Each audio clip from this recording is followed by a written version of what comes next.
नमस्कार, आप देख रहे हैं न्यूज स्टूडियो उत्तराखंड और आपके साथ मैं हूं प्रदीप तरमोला। आज की खास खबरों की शुरुआत करेंगे, लेकिन उससे पहले एक नजर उत्तराखंड एक्सप्रेस पर। विकासनगर में बढ़ती किसानों की पानी की समस्या को लेकर क्षेत्रीय विधायक मुन्ना सिंह चौहान ने किया निरीक्षण। सभी अधिकारियों के साथ की मीटिंग। जो कटापत्थर यमुना कैनाल से जो सिंचाई की जो सुविधा है, वो सिंचाई की सुविधाओं से काश्तकार किसान किसी भी तरीके से वंचित ना हो।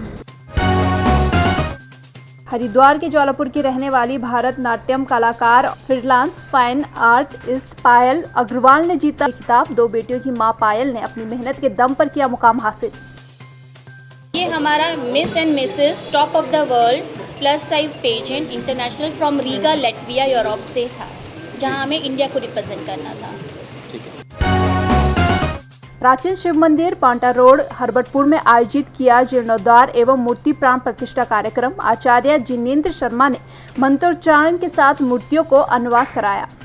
हरबटपुर का प्राचीन मंदिर है और प्राचीन मंदिर की बिल्डिंग जो है थोड़ा क्षतिग्रस्त हो रही थी, तो इसके चलते इस मंदिर का जीर्णोद्धार किया गया। ये कार्यक्रम हमारा 17 तारीख से लगा हुआ है।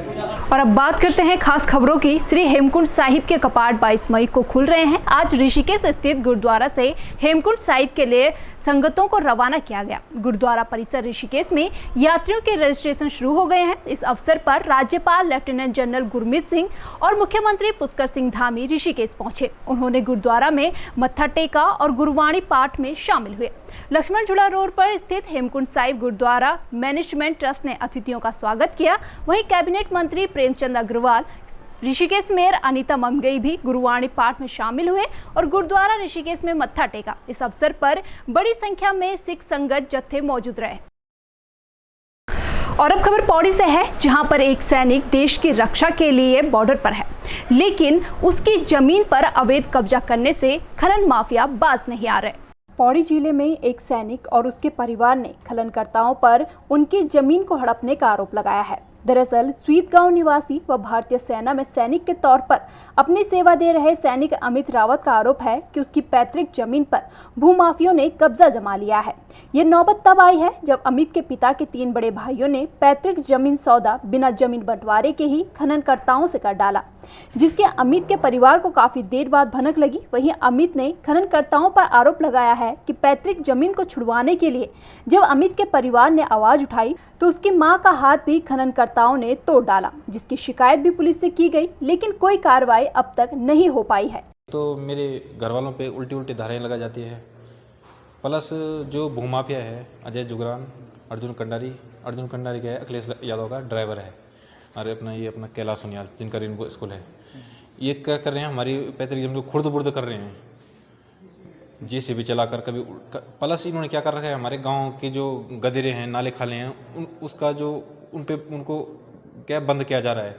उसका जो माल है, खेत काट के जो खेत का जो पत्थर पुत्तर हैं, उनको वहाँ भरा जा रहा है। उसको बिल्कुल बंद किया। कल के दिन में बरसात होगी तो पानी कहाँ जाएगा। वहीं जिलाधिकारी से मिलने पहुंचे अमित और उसके परिवार का कहना है कि उनकी जमीन जल्द खननकर्ताओं से नहीं छुड़वाई जाती है तो वे आत्मदाह के लिए मजबूर होंगे। स्वीत ग्राम पंचायत में 4 भाइयों में से 3 भाइयों ने अपना जमीन किसी व्यक्ति को बेचा है। चौथे भाई का उसमें आपत्ति है और उनका हिस्से को लेकर उन लोग का विवाद चल रहा है। संबंधित विवाद को वहां पे SDM न्यायालय में वाद दाखिल करने के लिए उनको बता दिया है और उनके बीच में भी अभी असहमति है। तो जब तक बंटवारा नहीं होगा तब तक उसका सही ढंग से उनका हिस्सा हम बता नहीं पाएंगे। वर्तमान में जो कार्य चल रहा है वहां पर विवाद ना हो, उसके लिए संबंधित थाने पर जो है उनके दोनों पक्षों के खिलाफ जो है कार्रवाई करने के लिए बता दिया। वहीं जिलाधिकारी ने अमित को सलाह दी है कि वे अपने पिता के बड़े भाइयों के साथ मिलकर जमीन का बंटवारा कर लें। इसके बाद ही जिला प्रशासन खननकर्ताओं से अमित और उसके परिवार की जमीन को छुड़वा पाएगा। न्यूज स्टूडियो उत्तराखंड के लिए पौड़ी से प्रदीप नेगी की रिपोर्ट। हरिद्वार जनपद के मंगलोर, रुड़की और भगवानपुर क्षेत्र में हो रहे अवैध कब्जों को लेकर डीएम हरिद्वार ने सख्ती दिखाई है। डीएम विनय शंकर पांडे का कहना है कि हरिद्वार जनपद में अभी सभी जगह सर्वे का काम किया जा रहा है, जिसमें हरिद्वार डेवलपमेंट अथॉरिटी की तरफ से 1 महीने के अंदर 17 कॉलोनियों पर कार्रवाई हुई है। डीएम ने कहा कि सभी एसडीएम को निर्देश दिए गए हैं कि 30 मई तक एसडीएम अवैध कब्जे चिन्हित करें। जनपद हरिद्वार में इस समय एक सर्वे का काम चल रहा है और हरिद्वार डेवलपमेंट अथॉरिटी की तरफ से 1 महीने के अंदर 17 अवैध कॉलोनियाँ सील हुई हैं। ये अब तक का रिकॉर्ड है।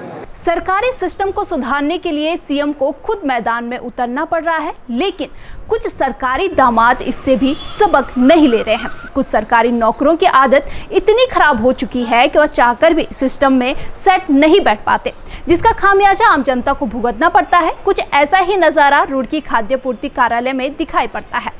कार्यालय में तैनात नारसन ब्लॉक के पूर्ति निरीक्षक दिनेश शर्मा अक्सर कुर्सी से नदारद मिलते हैं। दूर दराज से आने वाले फरियादी कई घंटे इंतजार के बाद बेरंग वापस लौटते हैं। विडंबना यह है कि शिकायत के बाद भी इन साहब पर कोई फर्क नहीं पड़ता है। मैं बार बार आ रहा हूँ, मेरे पास सफेद वेट कार्ड है जो मुझे अंतिम में कराना। मैं बार बार चक्कर काट रहा, लगभग 4 साल हो गए मुझे।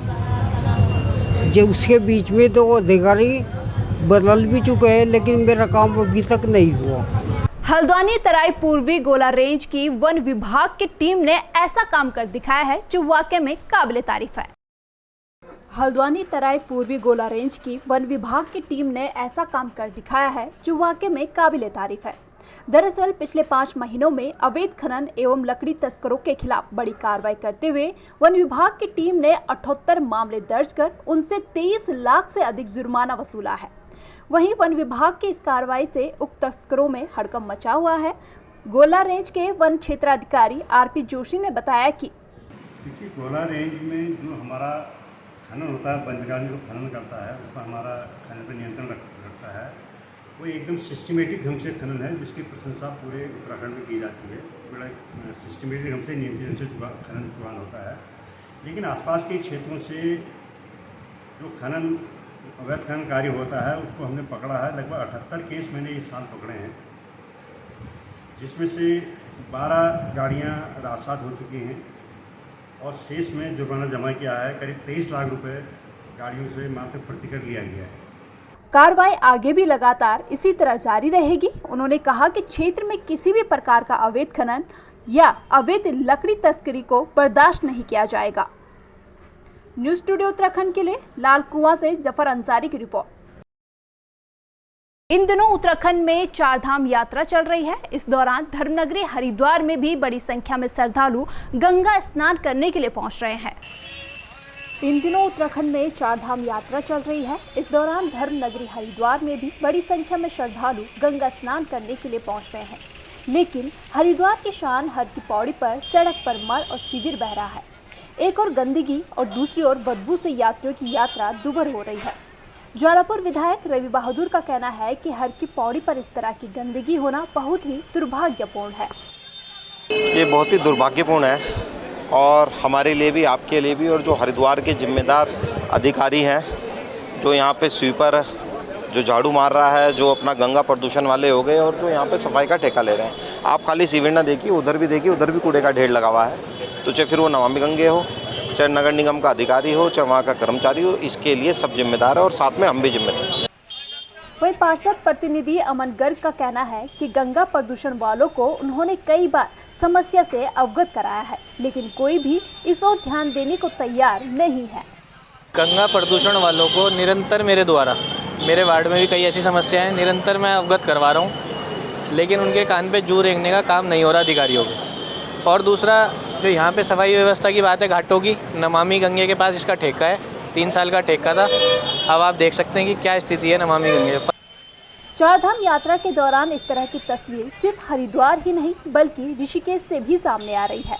योग नगरी में भी सड़कें तालाब बनी हुई है, जिससे यात्रियों के साथ साथ स्थानीय लोगों को भी कई दिक्कतों का सामना करना पड़ रहा है। Bureau report, news studio Uttarakhand. फिलहाल इस बुलेटिन में मेरे साथ इतना ही। बने रहिए न्यूज़ स्टूडियो उत्तराखंड के साथ। नमस्कार।